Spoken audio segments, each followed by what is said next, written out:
Good evening. Welcome to another edition of Reasonable Doubt, brought to you by the Harris County Criminal Lawyers Association. I am all you've got tonight as a host, Justin Harris. Murray's out this evening with some flimsy excuse. But we are joined tonight by Nathan Beedle, criminal defense attorney. Hi. We are also, if you can't tell from behind us, we are in a new studio. Houston Media Source has set us up, and I think we're in Studio A is what I'm hearing. And I don't know if y'all can tell how cool this place is, but this is a really big upgrade for them, and we're really happy for them and proud of it. Thank you for letting us be here still, and Houston Media Source deserves everyone's support. But like I said, Nathan Beedle is joining us tonight, fresh out of the district attorney's office and back into criminal practice with Mark Thiessen. Yes. Welcome. Thank you for being here. Thank you for having me, Justin. Of course. I have wanted to have you on the show for a while, but this boss was kind of easier to get to ask if it was okay. And Mark did say apparently you could be on because you're here. Absolutely, right? He did. Thanks, Mark. So how's it been? We're 6-7 weeks off of your sort of, not retirement, transition. Yeah. I don't think I'm going back Okay. to any district attorney's office moving forward. I'm completely happy. If you can see my face, I'm smiling. I'm more relaxed. Mm-hmm. I'm at a different stage, obviously, in my life now as a second-time defense attorney. I'm 52 years old now. I think when I left practice, I was 44 years old, which is a little bit different. My children were not as developed as they are now, almost graduating from high school, so I'm at a completely different time to enjoy my life. Yeah. And really the last 6 weeks have been fantastic. The amount of outpouring I've got from the defense bar, prosecutors that I worked with that are still there has been really uplifting, so it's been great. Yeah, I remember the first day I saw you in court as a defense attorney. I think it was like January 2nd. It was in Rick Court. Mm-hmm. And I walked up to you and I was like, hey, welcome. And I didn't even think to ask for consent. I just gave you a hug. Yeah. And then I was standing off to the side and I was like, oh, man, maybe that was, we're in a courtroom.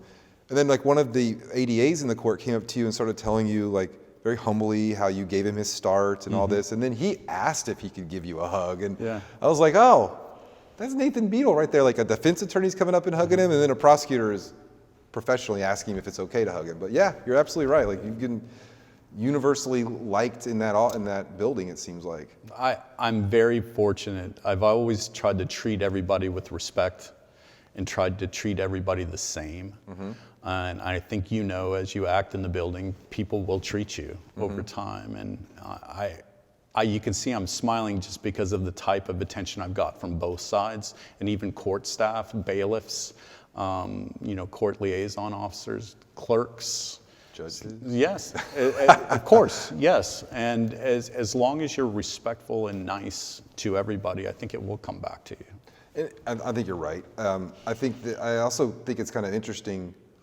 I texted you about this a little bit earlier that you were with Kim Ogg's administration from bookend to bookend, right? One of the few that stayed the entire 8 years, yes. So you said that, one of the few that stayed the entire 8 years. And not only did you stay, but I don't know, it sort of seemed like you kind of were able to stay, as I said in the text, like kind of out of the fray, the politics side.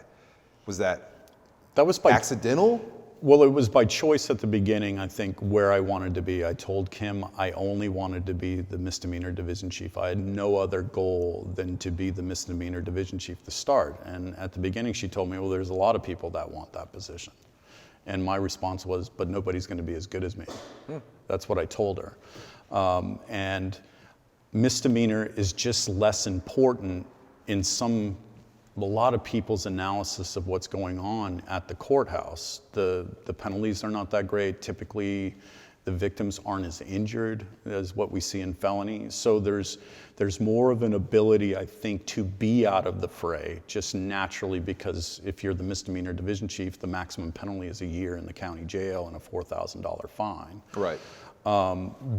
I also just wanted to be there because I thought that's where I could make the most impact, having been a defense attorney for almost 10 years before that, having done indigent defense, having seen some things that worked and some things that didn't work, And I knew that things could change in a positive way. And I will credit this with Kim, as Kim said, go make it happen. I want to divert more people. And that's exactly what I did.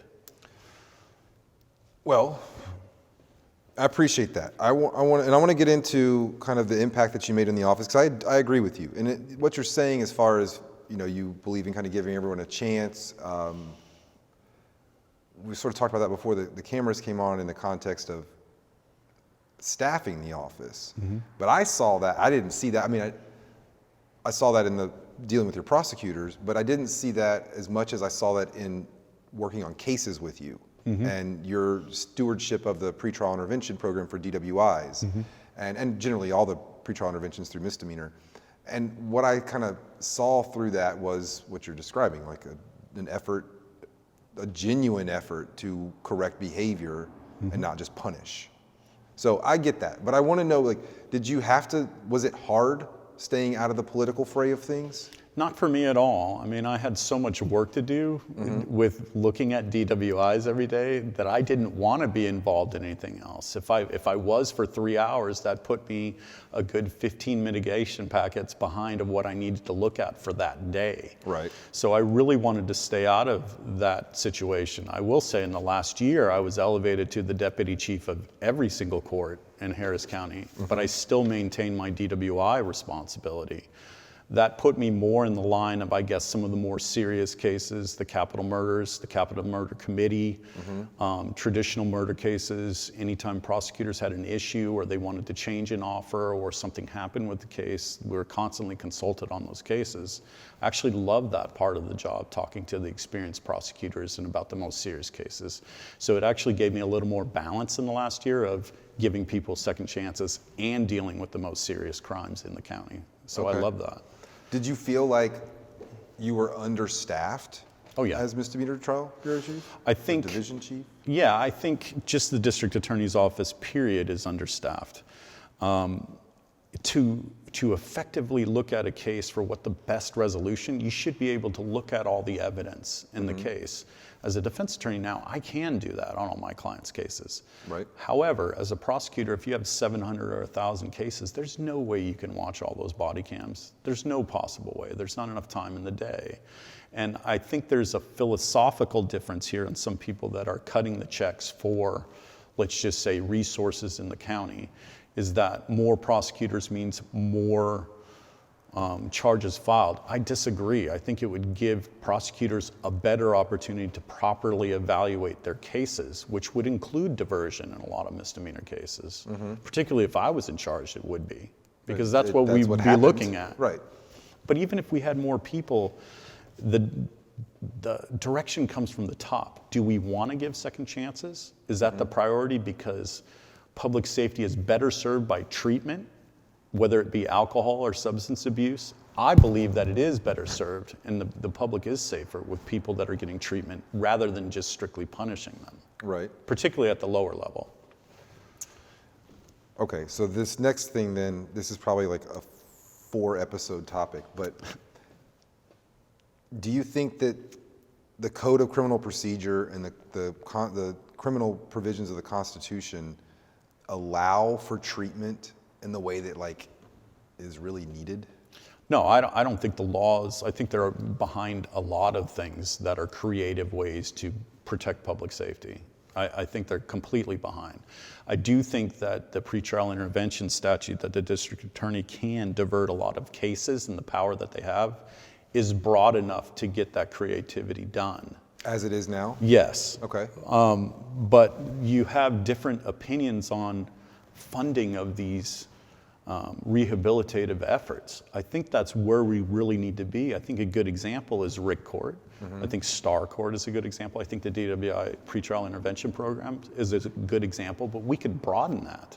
We could definitely. Did the county, when you were there, track recidivism rates through, from Star Court and RIC Court and the pretrial intervention program? I don't know specifically about those, but I do know for the DWI pretrial intervention program that the probation department did, because I have the report sitting right next to me. Okay.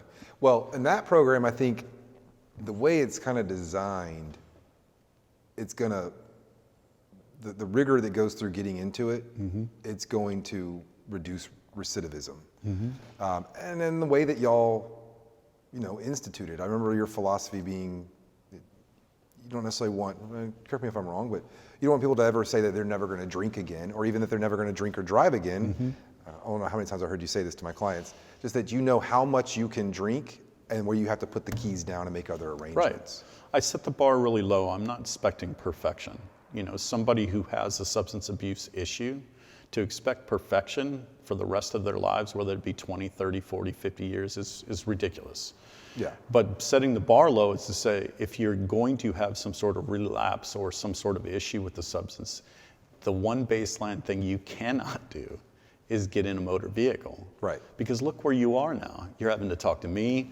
Justin's having to write me 5 emails explaining why your client is worthy, which, by the way, you were the most persuasive over time and persistent, I will say, of anybody. Thank you. I didn't get some people into that program early on, and I just kind of regrouped and figured out a process that worked. But I also think that the defense bar started to adapt to what my decision making is that they started to get their clients into intensive outpatient treatment early in a case, or substantive outpatient treatment early in a case, or AAs, or both, or some type of individual counseling with a therapist. It was very hard for me to say no to somebody that was taking the steps for intensive outpatient treatment and therapy and other things. Why wouldn't I give them a chance? Right.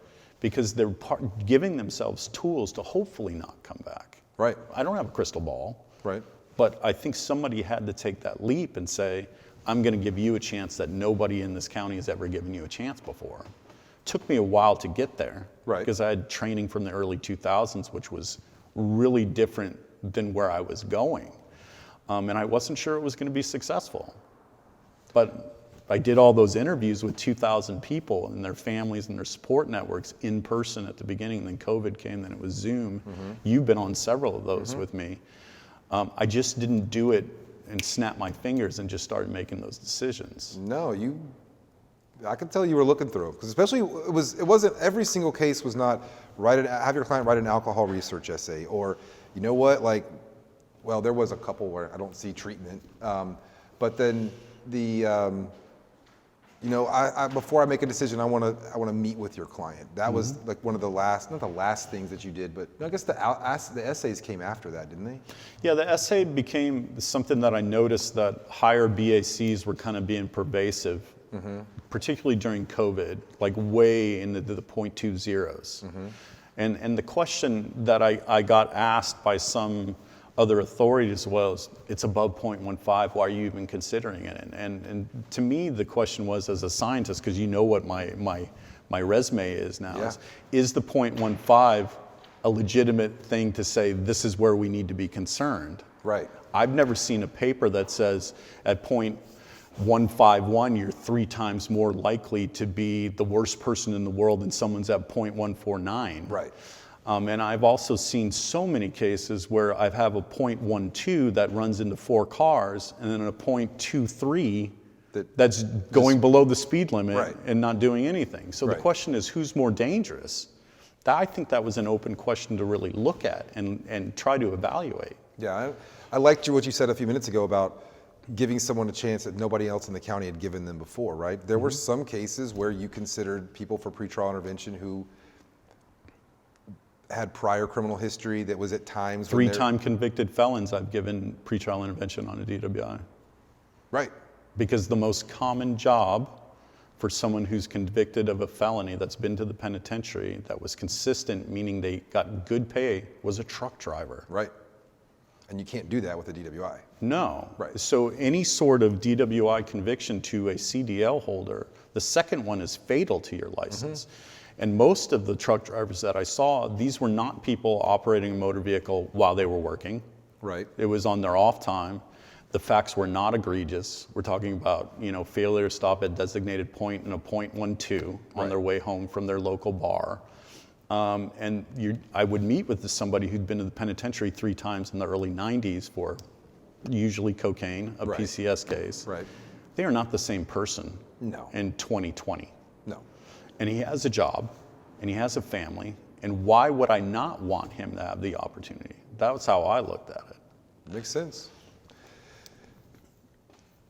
what were some of the frustrating things that you had? I don't want to keep talking. I don't want it to be just about DWI PTI because there's you brought me your resume before we started, and I didn't bring my magnifying glass so I can't read all of it. I will note that if you can read it, it's down here. He has listed tonight's appearance on Reasonable Doubt as a media, community, and other appearance, February 20th, 2025. I'm proud of that. I'm very proud of that. We are too. Thank you.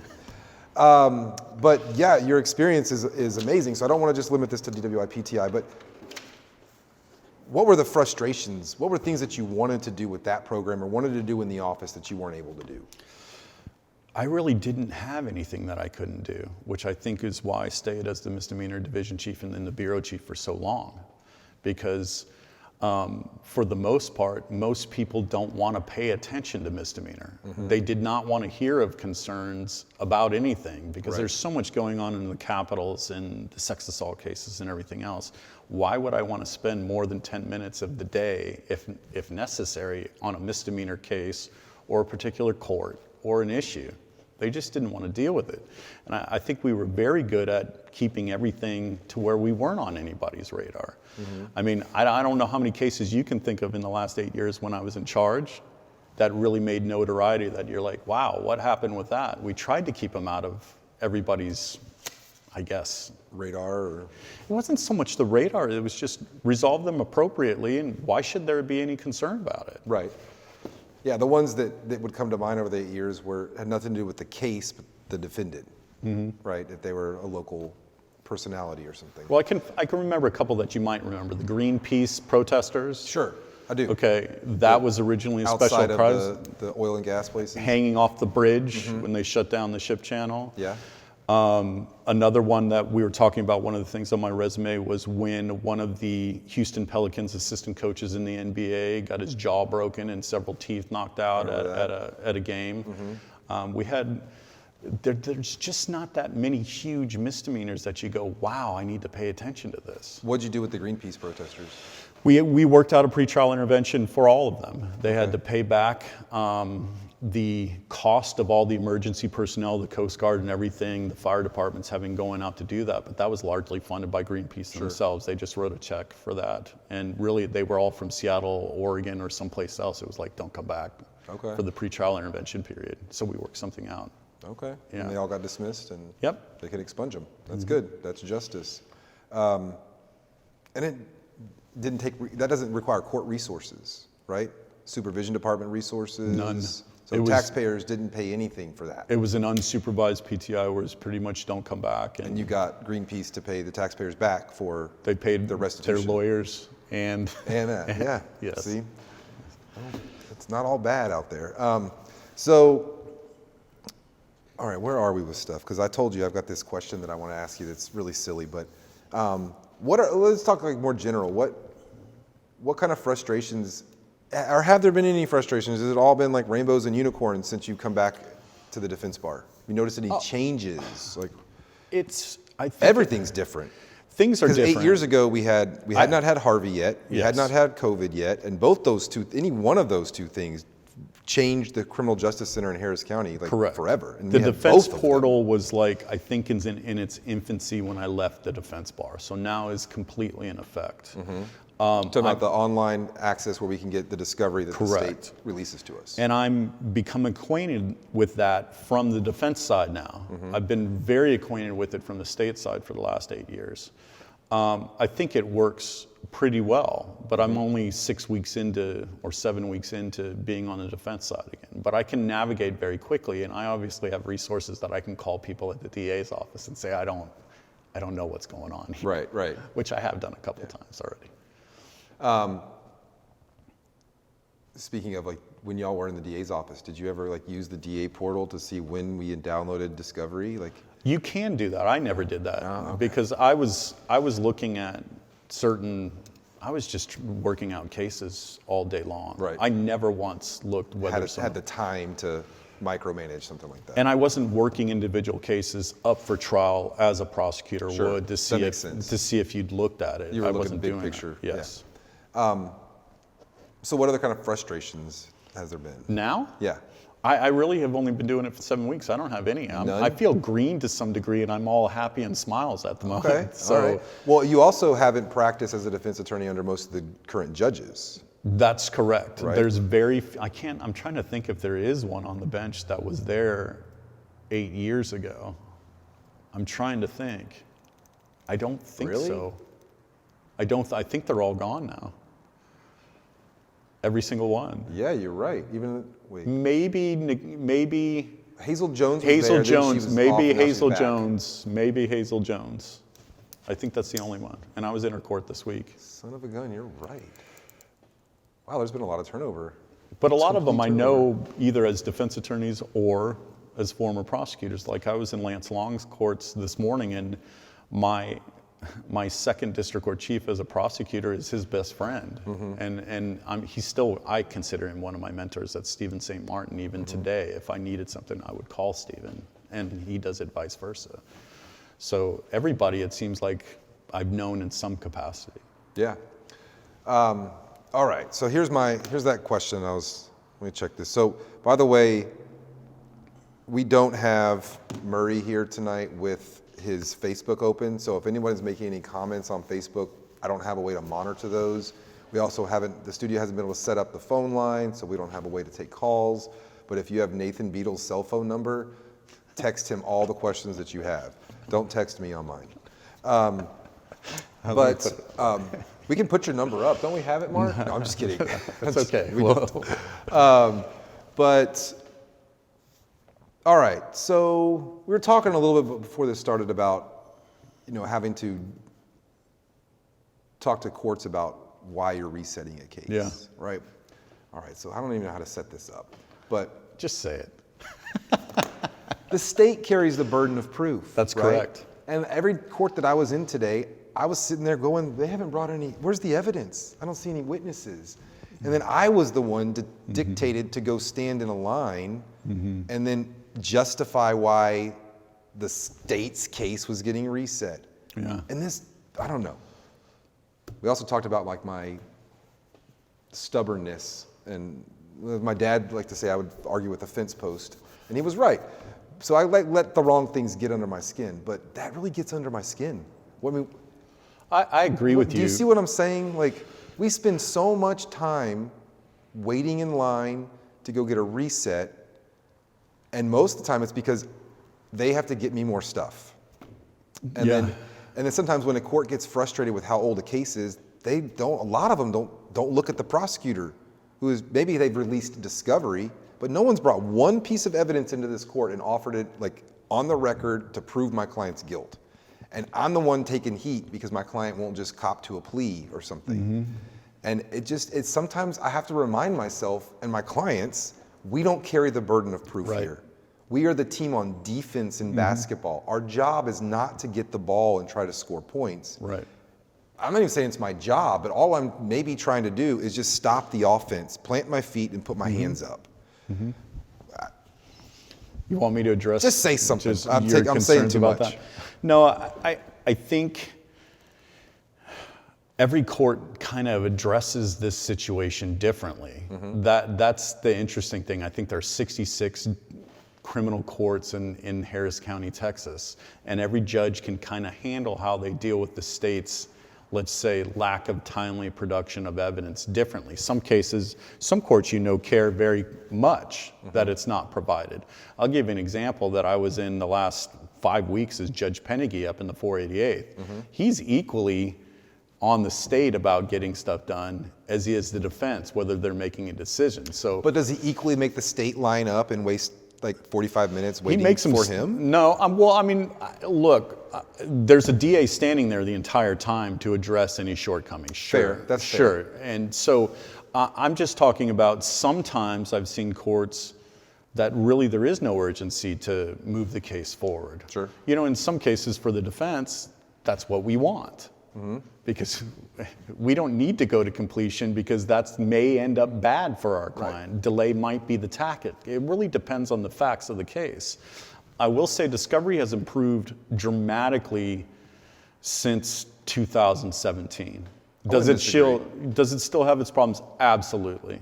And there's notorious agencies that I don't mind naming, like DPS is notoriously horrible on producing all of their materials. I don't care if it's dash cams all the way to offense reports, and their labs are slower than everybody else. So I do understand it, and I think you're absolutely right that there should be some sort of equal attention that the state hasn't done their end as well as they could. There's several courts that don't let the state shirk out of their responsibility, even in misdemeanor court. I mean, Judge Goodhart does not let the state go slow on discovery materials. No. Judge Finch does not. Judge Padilla is actively trying to find ways to get discovery to defense faster. Correct. Judge Padilla is a classmate of mine from 2001 in the district attorney's office. If you're asking me of all the great examples on a lot of levels is Judge Padilla, or Judge Padilla as she's called, because she was a former Rick Court defense attorney who understands the substance abuse issues that people go through, but she also understands that the necessity to move quickly to get people on their lives, back to their lives. Right. I think she's got a perfect balance when she's going there, and the prosecutors in there know she's on a hurry. So you cannot go there and just shirk your responsibilities. No. I mean, I think she's an excellent model, if not the best. She, and she's a good model too. I think that her model it's different from the model that we're seeing out of like Judge Finch in Court 9 and Judge Draper in Court 12. I think both of them have found efficient ways to run dockets. And what I'm more referring to with 9 and 12, and I think Court 15's adopted it similarly, is their scheduling order, you know, and they adhere to that pretty strictly. And I don't crunch numbers and run numbers, but I'd be curious for somebody who does to see docket numbers from The those. interesting thing is I know the numbers. I still do because they're about 6 weeks ago, is that Judge Padilla and Judge Goodhart's numbers are, if not lower, I won't say significantly, lower than the people with docket control orders. Okay. So I think there's a couple ways to go about it effectively. You're seeing different examples, right? Some people want a more structured docket control order, which I think sometimes from the defense side could be something that we want. Beneficial. We have a date where you have to have your stuff to us. And if you don't, it's Right. excluded by order. Correct. So, I mean, it just really depends. I think they can both be effective. I think sometimes, though, some of the cases, and I don't think people understand, there's some complex misdemeanors out there, like, what is it? The death of a minor with a firearm, negligent. There was one of those which is that y'all were handling. Which is essentially a capital murder case of a minor. That's a Class A misdemeanor. Right. I don't think a 6-month scheduling order is appropriate for that. No. I just don't. And I think probably the courts where those exist, they would probably agree with that. I don't know. Okay. Well, I don't fortunately, know. we didn't have too many of those cases to have to try that with. Well, there's more than you think. Well, There's more than you think sorry to out hear there. about Firearm accessible to a minor, that's what I was thinking. Yeah. Yeah. How did you, as the division chief, the bureau chief, the deputy chief of courts, how do you keep that? You have to rely heavily on each of your chiefs, right? To know the difference, to make sure that the people handling the cases know the difference of the court's orders and policies. I always made specific selections of personnel for court as much as I could. The personality of the chief, you want to be able to work effectively with the judge who's on the bench. You do not want to have an oil and water situation where you're getting... We always wonder that. I did that all the time. We wondered if there was thoughts, and sometimes Always. we're wondering if people are being matched up like because they're oil and water, or they're both water. I never tried to punish a court with personnel assignment because that gave me more problems as a division chief. Makes sense. So if I put a chief prosecutor that I knew was going to be argumentative with the judge all day, that would make my life more difficult. So I never get the phone calls. I never did that. Never. And wouldn't do that. Doesn't mean I didn't think about it sometimes when I was irritated, but I never did do that, okay?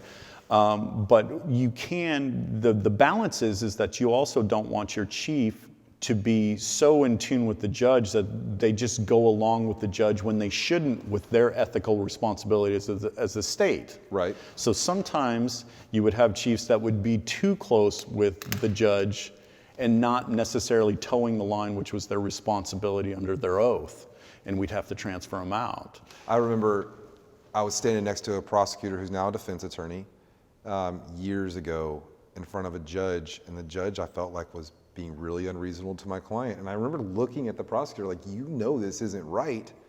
And it But is he their was job. kind of getting what he wanted, so he just stood there and said nothing. But it is their job to do so. When I was a misdemeanor chief, It's their job to speak up and say, correct. Judge, I don't necessarily agree with 22 this." years ago, I'll tell you, there was a judge that All right, we're getting a war story. liked All to right. give driving while license suspended, which is no longer even a Class B or A anymore, right? Mm-hmm. She wouldn't accept less than 180 days in jail. And as a misdemeanor chief, I found it offensive. It's a taxpayer. It's offensive. No, but there was somebody who was undocumented that had 4 children that's going off to work to feed the children. And she wanted me to stick this person in jail for 180 days. I said, I'm not going to do it. Yeah. I refused to do it. And then as soon as I went downstairs, my division chief came out of the door and said, what did you do today? And I said, I did my job today. Right. I sought justice. I'm not going to do it. I won't do it. And so I got in trouble. But that was in the early 2000s. I really didn't care, though.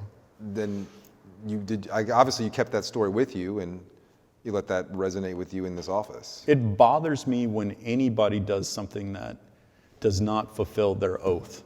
It really bothers me a lot. It depends which county you go to. You know, the outlying counties have reputations. They have them for a reason. Yeah. Do you know what I mean? Oh, I do. We were talking about it beforehand. Do so- not get arrested in Montgomery County. Yeah.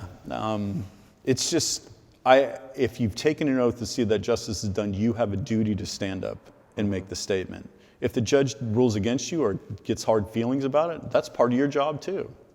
And you do it all the time. You stand up hard for your clients because you know you have to do that with what your role is for your client. The state has the equal responsibility. I think junior prosecutors struggle with that because they're trying to balance, I don't want to make the judge upset. I want the judge to like me. Mm-hmm. They just don't have as much experience as you do, who are like, I got to go do my job. Right. Yeah, I like to tell clients that when I'm trying to build a rapport with them, I have a duty to basically 2 people as far as you're concerned on this earth, my daughter and you as my client. I didn't take an oath or a duty to any of my friends. I guess I took vows with significant other, but not an oath. I didn't raise my right hand. We've had many discussions about you. Yeah. As the prosecutors, I'd say, who are you trying the case with? Justin Harrison. Like, oh, you're going to have an interesting time. Thanks. So, that's interesting now that I'm thinking of some more questions and things to talk to you about. So there was just a relatively minor court shift in the courts this week, right? Okay. Did you kind of walk in there and you're like, oh, you do? Okay, you moved that, oh. No, to be honest, I just go in and I know probably half the people in each one of the courts. Most of them I was involved in their hiring process, except for maybe the district court chiefs, but I would say 3/4 of the district court chiefs, I was on their hiring committee. Right. So it doesn't bother me because I have a separate relationship with them on a different way. I'm not saying it bothers you. You'd be kind of coming in, like to a restaurant you used to own, and you're looking at the menu like, oh, y'all took that off and you put that on. Like, I really haven't analyzed it Not like any that thought at all. to it? No, I've moved on. This is Sean Tier's administration with Chandler and Lauren for them to move forward in the way that they see fit. Sean and I came in at the same time with Kim. I think he's going to do some really good things. I just hope that things at the bottom, at the misdemeanor level, continue on the way they were going because I think they were successful and the community was safer. I don't think you're wrong, and I do. In HCCLA, I'm like often the person that's saying there's 16 other courts, y'all. Like there's 16 other courts, Yeah. and one thing that I think is really important to remember is that most of those cases that everyone wants to pretend like those are the only ones that matter, probably most of those people started off in one of the 16 misdemeanor courts. Oh, yeah.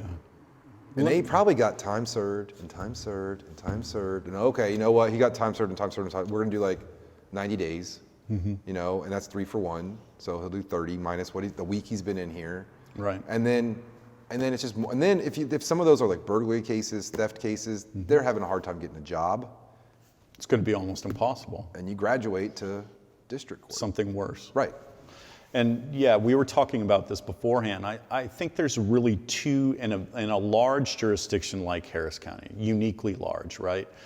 the district attorney has kind of two different functions in resolving criminal cases. You have the higher end cases where people have been substantially hurt, if not killed, sexually assaulted, whatever. The higher crimes that we're talking about. Serious damage. Yeah, human those damage. people need to be addressed appropriately and sent where they need to go in a lot of cases. But where I think the district attorney can do the most to actually help the public in the long run is at the lower end, to where you can invest more resources and opportunities so that someone doesn't have that permanent record to prevent them from getting that first job. I mean, I've diverted people that, I get cards even, I used to still get cards all the time of people that I diverted their case and where they are now. That person 10 years ago would have never got that opportunity. No. So and a lot of them didn't, and that's, I don't know how much I want to say, but you gave people like fourth chances. And one angle that I took with you sometimes was, hey, 10 years ago, this thing didn't exist and this guy didn't get this. Which is true. Yeah, and it resonated with like that reason. I was like, this is logical. This works in my head. Let's just see how it works. And then you picked up what I was putting down. It made a lot of sense when people pointed out to me that, if I got a DWI in 2006 and I took a time-served conviction, I never was afforded the opportunity for probation or what have you. I've never had the opportunity for treatment. And I was like, okay, well, let's give this a try. Who are we going to do this for? And where is the age demarcation from prior DWI till today? Is 5 years too? Is it 10 years? Is it 20 years? And it really depended. I had to find that sweet spot, and towards the end, it really was starting to depend on what that particular person was doing once the second DWI was, happened. In their life, yeah. Yeah, well, treatment. This is what I'm doing. I've gone into inpatient for 45 days, followed by all these other things. And let me tell you, I've got 50 people around me that this is not going to happen again. Right. Or if it does, I know what to do. Right. Yeah. So I think that is patently not what is typically taught to baby prosecutors across this country. And How did you teach that to them? I had to learn it myself, really, to find that comfort with it first, and then I had to start explaining it and I know I would see one-year lawyers disagreeing with me. Right. Your own stat. You mean? Yeah. Like, I wouldn't have given that guy a PTI, and I'm looking at him going, I know you wouldn't, because I have 22 years of experience and you have one. Right. But not to say that they aren't right. They could be right in this particular case, and I could be wrong. But people have different views on how all kinds of cases can be worked out. I know I'm going to have philosophical different views than several people in the courthouse until the day we both die. Well, do you know what I mean? But I think the data, and I brought the report, and I'll put it up. Talk about it, yeah. I mean, this is the report that the probation department did in 2023, which kind of bears out what we were seeing. What it is, let me give specifics. Somebody who's charged with a DWI that was afforded the opportunity to get a PTI versus a probation or a straight conviction, time served, or a no probable cause is less likely to recidivate. That's success. And that's the point of the program. But the question is why? Okay. That's where I wanted to study it further, right? Is that what this does? No. Oh. This is December or October of 2023, but there's plenty of data out there to look at it. All that material is there, and it just needs to be studied. What do you think it is? Is it like a criminology answer where it's the programs that people went through, or is it like the mental thing of this person deserves another chance? I think my personal opinion is, if I have a pathway to dismissal, I'm going to do this program better to earn my dismissal versus if I'm in a straight probation already, I'm already convicted. Yeah, like why am I doing I this? just got to go to this class so that I don't get put in jail by the judge. Right. That's my thought, but I don't know. But I think it could be looked at. Yeah, well, if that's the case, then it's more has to do with like the mentality of the person going through it, and you're shifting that mentality and that mental focus. They're getting something. Right. I don't really Expunction. understand probation on DWIs, but that's just me. It's the same coursework. Right. It's just a conviction. I had that conversation with the client last week, yeah. There's a carrot on this one. There's a stick on this one. So yeah, we were talking about your resume before this, and other than like our common roots in Montgomery County, which is just not a place to get arrested in. The only thing I ever wanted to do in my life that wasn't be a lawyer was this one period of time in college where I was like, I'm going to be a forest ranger. Yeah. And I didn't unload the political science classes and all that. But you have a Bachelor of Science in Wildlife Biology and a minor in Forest Management. Correct. From the University of Washington Yeah, in Seattle, in which has a Seattle. lot of trees and a lot of wildlife and a lot of Great forest place management. to do that. Yeah. And then you go across the country continentally to Syracuse, just like cold places, and did law school there. Mm-hmm. And I got my master's at the same time in environmental science. Environmental science and forestry. Yeah. How much time did you spend in the woods? I've spent a lot of time in the woods. The last Good. 2 years of undergraduate, getting a wildlife degree, you're basically every other weekend you're out for 3 or 4 days. And so I got to travel the entire Northwest, including the Olympic Peninsula, the entire Cascade Mountain Range, off into Idaho, Montana, and we would study and trap mammals. We would net birds. We would do all kinds of stuff. We measured the basal density of forests. I know that sounds very technical, but What's a basal density? well, it tells you how much wood is actually there to harvest for whatever purpose that you're doing. You can measure a density per hectare or whatever, which is how forestry companies make money. So you'd have to learn how to do that. Really? And was your path like you were doing that because you're going to be a lawyer, toilet in criminal courts? Or? I knew when I was a senior in wildlife, I was looking around at everybody that I was going to graduate with. There was only about 20 of us. And they were all bitching about, and I don't know if I can say that, the funding that the federal government was going to give for animal research, that it was being cut significantly. Oh, okay. And this was like 95, 96. And I didn't want to sit around and complain about not being able to study what I wanted to study. But what I did see was that the people that were making the decisions to cut funding were all typically Congress people with law degrees. And so if I could go get a law degree, maybe I'd be able to, as a scientist, talk to them on an equal level of lawyer, scientist. Maybe you should listen to me. And the idea when I went to law school was I was going to prosecute Endangered Species Act violations. But I come to find out the federal government, in my view, particularly that section, didn't really work a lot. Yeah. And once I was an intern at the DA's office in Harris County, I was like, this is amazing. It's high-paced, it's fast, it matters. Everything you do matters in every single case. You can do something for somebody. It was kind of addicting, you know? You do talk a lot in your resume portion of your time with the district attorney's office about environmental crimes. I say I talk a lot. I can see that word kind of pop up quite a bit. Do you still get out into the woods and I do. camp and hike? What do you? I don't camp as much because my children were just so busy on the weekends.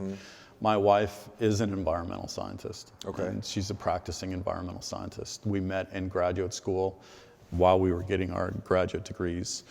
So we still have that influence at house all the time, and my daughter's going to be going off to Southwestern University. That's up in where I Children. went. That's where No my daughter's way. going. Yes. Oh my God. Okay, well, when the cameras go off, we'll talk some more. Southwestern made me my parents and then Southwestern. Oh, I love that school. Oh, So that's awesome. She wants to study environmental science. Yeah, that's there. what I went there for. Then I went this way, but yeah. So, I mean, I think I want to get back into it more. I have 2 acres where I live up north, and I basically wildlife and forest manage my 2 acres. 2 acres? Yeah, that's what like I have. 0.8 hectare or 0.08 hectare. It's a Do lot. the basal density I measurements? have not done in basal density. We lost a few in that last hurricane, I can Oh, tell you yeah, that much. Yeah, no, we all did. Wow, Southwestern, that's so cool. Oh man, that's gonna be awesome. And she goes off next fall for that? And she's going to be playing soccer there too. Yeah, so she's that's really a great excited. soccer program, Yeah. especially the women's soccer program. And that's like, if you want to go see like good sports at South. Well, yeah, I don't know why they took a football team back. That's when I stopped giving them money. I was like, y'all have money for football, then you don't need any more money from me. So, and there it is. You guys, come on, why do y'all have a football team? Okay, what else we want to go over? What do you want to talk about? Anything we haven't covered with you? No, I mean, I'm very happy to be back at the Thiessen Law Firm. I do want to say that. I've had the opportunity, having been at the DA's office the last 8 years, to see some great defense attorneys represent their clients. Can you talk about how that, I mean, that's awesome, you working with Mark. How did that, can you talk about how that came out? Yeah, well, was that before January 1st? I had been talking to Mark for a couple of years, to Okay. be honest with you, that I wasn't altogether thrilled some of the things that were going on at the office. And I was getting to the point I was almost 50 years of age, and I was like, I need to start making plans about what I really want to be doing with the rest of my career, because I really am only going to work about 10 more years. And who do I want to work with, and what do I want to do? And Most 49-year-olds are like, I'm about to be 50. I want to hang out with Mark Thiessen more. It totally makes sense. I get it. well, I actually love people that work hard. Oh, and yeah, work. that man does. Oh, he is a juggernaut in terms of energy. I don't know how he does it, to be honest with you. Two of them. Maybe. Yeah. You haven't opened that closet yet, have you? Well, I mean, but just to watch the great defense lawyers represent their clients, at least even on the DWI level, I got to see who put in the time and the effort and the real caring about their clients. And I know you know this, not all defense attorneys care about their clients. Mark does, okay? I could list several people. I know you do, because I've never seen a more passionate advocate, knocking on my door than probably you in the last 8 years, when you had a viable candidate that you wanted me to take notice of, right? But Mark's presentations, the staff were so professional. That's who I wanted to join, somebody who cared and was going to do the best for their clients. I thought that was, when I heard that, it was kind of like one of those, oh, that totally makes sense. That's a great move for both of you. Yeah. I shook Mark's hand and was like, that's smart. Good job. I'm very happy, and I'm very happy at the stage of life I'm at, to be honest with you. Yeah, this sounds like a perfect transition for you. Kids are at a point now where you don't have to watch every single thing. You just watch the fun parts and then knock them in the head with the bad parts. And then, now y'all get to have a little bit more time for yourselves, and hopefully Mark will help pay for some of that. So you've earned it. What kind of, your wife's an environmental scientist. What is that? I always wondered, that's why I got out of it before I could ever figure out, because I thought I was going to end up with oil and gas. Yeah. Well, she actually deals with property sales and purchases. So any commercial property that goes for sale, let's say anywhere, it doesn't matter. She's traveled all over the US to do this. You want to do an assessment of the environmental liabilities that may be there. Right. Trump's getting rid of that, I heard. Well, I heard that they no longer have to do those. I may be the only breadwinner Yeah. in the house soon, if that's the case. And they've gotten rid of most of the park rangers now, or they're in the process We're of lucky doing we didn't it. go that way. So who knows? Yeah. I mean, we'll do our best. Thank goodness for criminal defense. Yes. What is something that you miss about, without saying helping people and having direct impact? Is there something that's like in the office that you miss from those 8 years? There are some of the most professional people that I've ever worked with. I mean, there are some of the most talented people that I've ever worked with are people that currently work at the Harris County District Attorney's Office and have in the past. I believe this to be the case about the Houston Bar, which includes the district attorneys and the defense attorneys. We have the best trial attorneys that I've ever seen in the United States. Agreed. We do, on both sides. And It's weird going other places. because they're not as good. You're like, they're terrible. We can't be like the gold standard, but then you go there and you're like, It's like Can I watching help? paint dry. Yeah. Even watching YouTube clips of other trials and things, I'm like, they're horrible and is this boring. the gag reel? Where's the good parts? Exactly. So, I mean, some of the ability at the Harris County DA's office is fantastic. I think you know that. You know who your tough opponents are and who are the most The talented better people. ones make me better. And everybody makes each other better. When you try a case against a good prosecutor or a good defense attorney, you got to be on your A-plus Yep. game. You Oh, have yeah. to be. And you know how tired you are when you try a case at the end of the night Yep. when you're against an What did I do? I opponent just like sat that. there all day and used my mouth. The brain. But you're more tired than if you ran a marathon, right? I don't know what that's like, but yeah. I have. It's worse. you It's have. worse in trial. Okay. But I mean, I I do miss the people. There's some really, really great people there, but it's a huge organization. And I really don't want to work in a big organization with some of the political complexity. I just want to get to work. Yeah. Which is how I stayed out of the fray, was Just focusing on the work. because there was so much to do. It was amazing though, like you seemed to stay out of the fray. So like it wasn't like we forgot you were in the brass, but it was kind of easy to forget that you were in the brass, you know?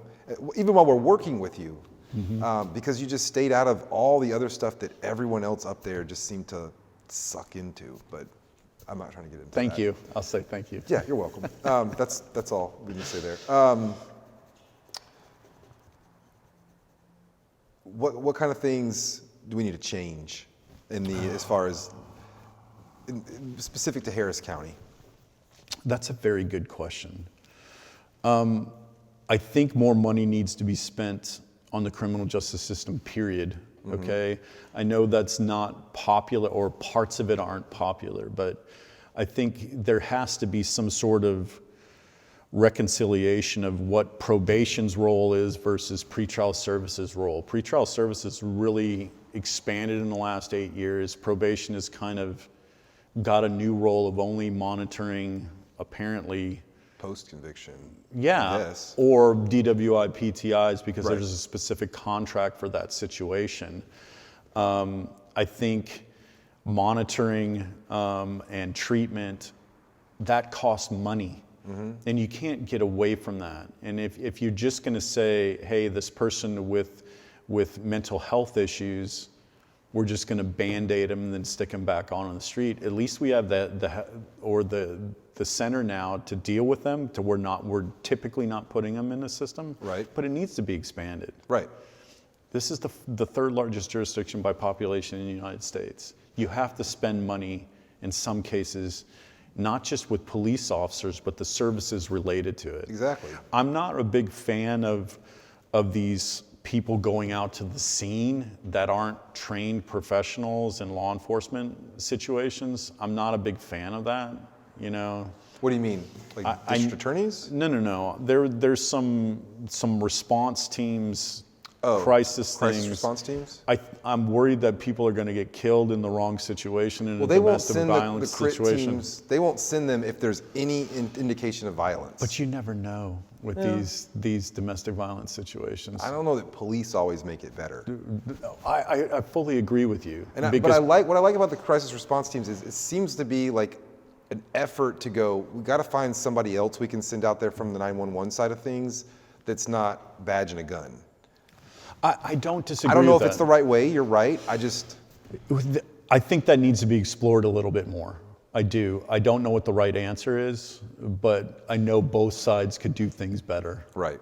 You know. Yeah. And yeah, I think you're right. I think that we need to all kind of realize that in the system that we live in, the society we live in, you get what you pay for. And if you want a top-notch criminal justice system, if what you actually care about is justice, then fund it very, very heavily. Correct. And in fact, that's one thing that, you know, when you have a really good defense attorney, someone that the Chronicle likes to like splash up how much money they make, and then that's just going to invite criticism. You need to understand that like the better an attorney is and the more money you throw into the system, you're going to attract better attorneys. If you have a really bad person who's done really serious human damage and deserves to be locked up for a long time, and if you're concerned about technicalities, well, you want to give them the best attorney that money can buy. So when that jury or that judge comes back and says guilty, they can spend all the time they want appealing the decision, but it will be a rock solid conviction because they had proper counsel at trial. Correct. And those lists. And it costs money. Those lists of people that are qualified to defend capitals and the first degree felonies, those are accomplished lawyers in our community. Yeah. You know, they are just not people that fell off the turnip truck. Absolutely. And frankly, if you want those indigent folks to have that correct defense, you're going to have to pay for it. Or else they won't be represented correctly. I agree with you. And then, you know, all the scary things that everybody's worried about happening on the streets will happen with the courts going, yeah, but the police violated their rights and the lawyer didn't do their job. The lawyer was ineffective here and the lawyer didn't look into this there. So, yeah, I think that good representation costs money. I think you're right. The resources that what we're spending, they're throwing money after money at the jail. And it just seems like we haven't woken up and realized in 500 years, maybe the way that we're doing this isn't the right way. Yeah, I think we don't have enough courts too, realistically, for how a $5 million or 5 million person populace of Harris County. We don't. I know we have however many now that we have, 29 or whatever we have. It's still not enough. No, it's not. I don't understand why the district courts keep getting more and more and more. They have half the docket that the misdemeanor courts do. And Right. Judge Jordan's court was opened first, or the last one that was opened. And when was that? I think it was 16-ish. Yeah, it was before. I think it was 16-ish. So we got about a minute left, being told. So what do you want to cover in the last minute? I just appreciate you bringing me here. Sure. I want to thank my boss, Mark Thiessen, for letting me come. He said, go for it, do it. That's how it went. That was a Good. short conversation. Good. And I'm looking forward to what's going to happen. I am. You gonna stay in this till you retire? I think so. Yeah. I told Mark, frankly, I only want to work one more place before I retire. Again, you've seen I stick to my word. I stay where I'm at. do. You know. Yeah. That is if he'll have me. I'm doing my best to impress him, though. Well, I think he'll probably is happy with you. Well, I guess that's all we've got. Yeah, we're being told to wrap up with new signals and stuff. But thank you all for joining us tonight. Thank you very much to my friend Nathan Beedle and our colleague on the defense bar now. Everyone have a great week. We'll see you in 2 weeks back here in the new studio. Thank you very much.